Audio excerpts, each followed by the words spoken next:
Oi pessoal, tudo bem? Vamos estar aqui nesse vídeo fazendo a nossa correção da semana 3 do nosso PET. Na semana 3 vamos estar estudando, aqui bem rapidamente, alguns conceitos antes de irmos para as correções. O tema é o comércio brasileiro e a consolidação de novos parceiros no comércio exterior. Vamos estar entendendo aqui agora como que o Brasil se consolidou com esses parceiros comerciais. Como assim parceiros comerciais? Vão ser países que vão comprar os nossos produtos, o café, o algodão, a borracha e dentre outros. E vamos destacar aqui o próprio café, que é ele que vai ter a maior incidência de vendas ao exterior. E aqui temos alguns conceitos, na verdade só um conceito, que é o de barão. Barão, pessoal, é um termo, um título nobiliárquico. O que é isso? É um título de nobreza, que ele é empregado dentro das monarquias para dar dignitude para pessoas de posses, de rendas, de fazendas, e vai ser empregado também durante muito tempo para os barões do café, que eram aqueles grandes proprietários de terras, latifundiários, que tinham aquelas imensas plantações e vão ser considerados grandes barões do café aqui no período imperial brasileiro. E já temos o Para Saber Mais, que são 2 vídeos que vão falar sobre isso, o ciclo do café, o país do café, tendo possibilidade vocês consultem depois. E já temos as atividades. Na atividade aqui vamos ter um texto falando sobre a segunda metade do século XIX. Pessoal, a partir da década de 1830, o comércio brasileiro vai começar a se expandir. Então ele vai começar a ter outros mercados, novos parceiros.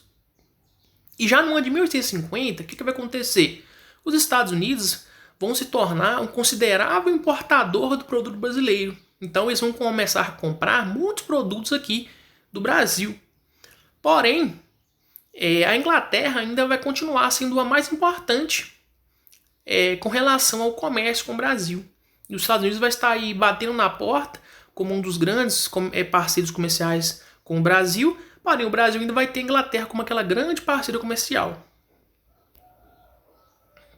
E interessante salientar que os preços dessas exportações vão aumentar, por exemplo, na ordem de 22%, e as importações vão diminuir.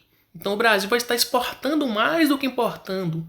Então isso vai dar aí um indício de uma melhora na economia. E aqui fala sobre a economia cafeeira. Pessoal, o café ele é originário, ele surgiu lá da região do Caf, na Abissínia. Hoje é lá na atual Etiópia. Isso fica lá no continente africano. E depois esse produto, essa matéria-prima, o café, vai ser levado lá para a Europa e depois para várias partes do mundo. E no Brasil, como destaque aqui, ele vai chegar no ano de 1727 pelas mãos do sargento-mor Francisco de Melo Paleta. Então, o café ele é introduzido nas terras brasileiras lá no início do século XVIII.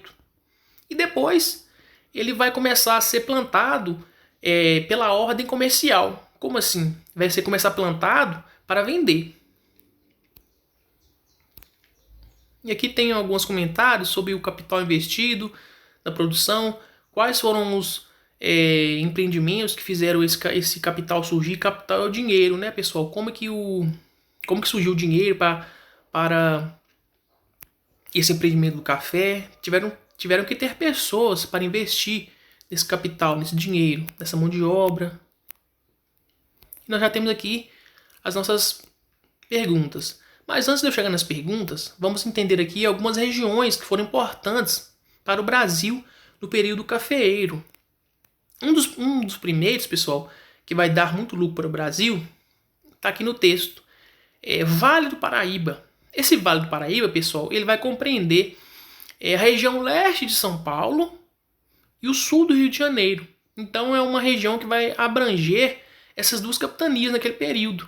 E vai ser uma região que vai dar muitos lucros para os cafeicultores daquele período. E depois vai estar surgindo aqui o Oeste Paulista. Esse Oeste Paulista ele já vai ser lá no estado de São Paulo e vai, de certa maneira, se destacar mais ainda do que o próprio Vale do Paraíba. Por quê? Ele vai empreender novas técnicas, técnicas que não eram usadas lá no Vale do Paraíba, vão começar a ser usadas aqui no Oeste Paulista. Uma maior racionalização do trabalho, o próprio trabalho do imigrante. Naquele período lá, estava se contestando o trabalho do escravo. O escravo ele não estava sendo mais visto com bons olhos, né, no mundo inteiro. E isso vai fazer, né, uma importação de imigrantes, pessoas que vão vir da Europa para trabalharem de forma assalariada, não mais aquele trabalho compulsório, apesar, né, de trabalhar ainda ao lado dos escravos. E nós temos aqui a nossa questão 1. A letra A. Por qual razão, a partir de 1780, o café começou a ser produzido em escala comercial no Brasil? Então, pessoal, no final do século XVIII, o café ele começa a ser produzido em escala maior, em escala comercial. Por quê? Porque a partir do século XVIII, a procura por café no mercado externo, tanto na Europa e Estados Unidos, era grande. Juntamente com o alto preço do mesmo, vamos levar o Brasil a começar as plantações com intuitos comerciais lucrativos. Então estava surgindo um mercado, pessoal, um mercado emergente que queria esse café, tanto na Europa e o próprio Estados Unidos aqui na América, que estava surgindo aí como uma grande potência. E o Brasil tinha terras férteis, tinha mão de obra, inicialmente a escrava, depois a migrante, e vai ser o quê? Vai encaixar direitinho aí nessa questão. O Brasil vai começar a empreender e vai dar certo. O café vai ser um dos grandes produtos exportados para fora. A letra B. Qual a origem do capital investido na produção cafeeira? No texto lá menciona que existem várias versões, não tem uma única versão, pessoal. De onde que veio o dinheiro para o investimento dessas plantações de café no Brasil? Vamos estar vendo aqui. Não há uma única versão sobre a origem do capital investido. No entanto, é relacionado a comerciantes do Rio de Janeiro ligados à venda de gêneros e de animais vindos do sul de Minas Gerais. Há também a versão defendida por historiadores de que a maior parte do capital vieram de proprietários das Minas Gerais, que já se encontravam em decadência, ou que os primeiros cafeicultores eram lavradores pobres, e já algumas pesquisas apontam que os cafeicultores eram negociantes dos mais variados ramos. Então, pessoal, não há uma única versão sobre a origem desse dinheiro para o investimento do café. Nós podemos considerar aqui um pouco dessas aqui, não apenas uma. Beleza? A letra C. Explica a produção do café no final do século XVIII, sobretudo no Vale do Paraíba. Lá no texto, menciona como que era essa produção no Vale do Paraíba. Vamos entender aqui agora na resposta. No Vale do Paraíba, a produção do café se baseava no latifúndio, monocultura e escravidão. Latifúndio, pessoal, é uma grande extensão de terra, uma propriedade com extensões gigantescas para a plantação. A monocultura vai ser a plantação de um único produto. No caso, é uma grande extensão de terra e vai plantar só café. E escravidão, que vai ser a mão de obra. Vão ser os escravos trazidos da África para cá, que vão estar fazendo todo o processo produtivo, desde a plantação, a colheita e o produto final. E esse tripé aqui, né, latifúndio, monocultura e escravidão, eles eram típicos da América Portuguesa. Isso veio desde a colonização. As técnicas eram rudimentares e, sobretudo, predatórias. Como assim, pessoal? Predava o solo. Eles pegavam tudo que o solo tinha de fértil e depois esse solo não poderia mais ser reutilizado, porque eram técnicas que não sabiam manejar corretamente esse solo, que drenava a fertilidade do solo em poucos anos. Mesmo com as técnicas rudimentares, essa região acabou se tornando uma das mais ricas do Brasil. Os defensores da escravidão, do regime monárquico, seriam conhecidos como barões do café, como citado lá acima. Aqui ficou o si duas vezes, mas considerem só um, que foi no erro da digitação. Temos aqui agora um outro texto, a modernização da produção do café. Que aqui já vai estar falando, pessoal, sobre o Oeste Paulista.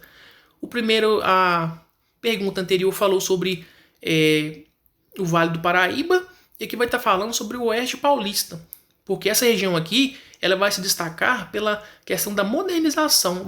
Nós vamos ter aqui uma melhora nessa questão da produção do café. E o texto vai falar sobre isso, né? Que os fazendeiros vão diversificar suas atividades, vão investir, né, os seus lucros de melhores formas, vão racionalizar melhor o tratamento do café, do solo. E um grande benefício aí no caso, né, a introdução da mão de obra imigrante. E agora vamos na questão. A respeito das informações acima, responda.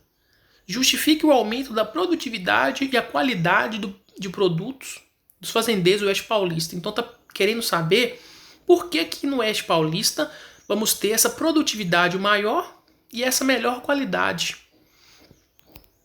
O aumento da produtividade se deu pela maior diversificação das atividades, sabendo investir melhor os lucros. Dessa forma, modernizando a mesma, com tecnologias mais avançadas para o beneficiamento do café. Então, diferentemente do Vale do Paraíba, o Oeste Paulista vai saber manejar as tecnologias, coisas mais modernas. Isso vai influenciar diretamente na produção e na arrecadação dos recursos. Se você produz melhor, você vai vender mais rápido e melhor. Vamos ter também uma maior racionalidade no tratamento para a utilização do solo e uma grande mudança, a utilização da mão de obra livre, que era o imigrante, no lugar do escravo. Além dos transportes, como a criação de ferrovias para o transporte de produtos. Vamos ter também aqui uma inovação. Vão começar a criar, né, as ferrovias que vão fazer o transporte desse café, desses grãos. E isso aqui vai fazer, né, vão encurtar as distâncias. Algo muito interessante. Agora vamos para a nossa quarta semana, beleza?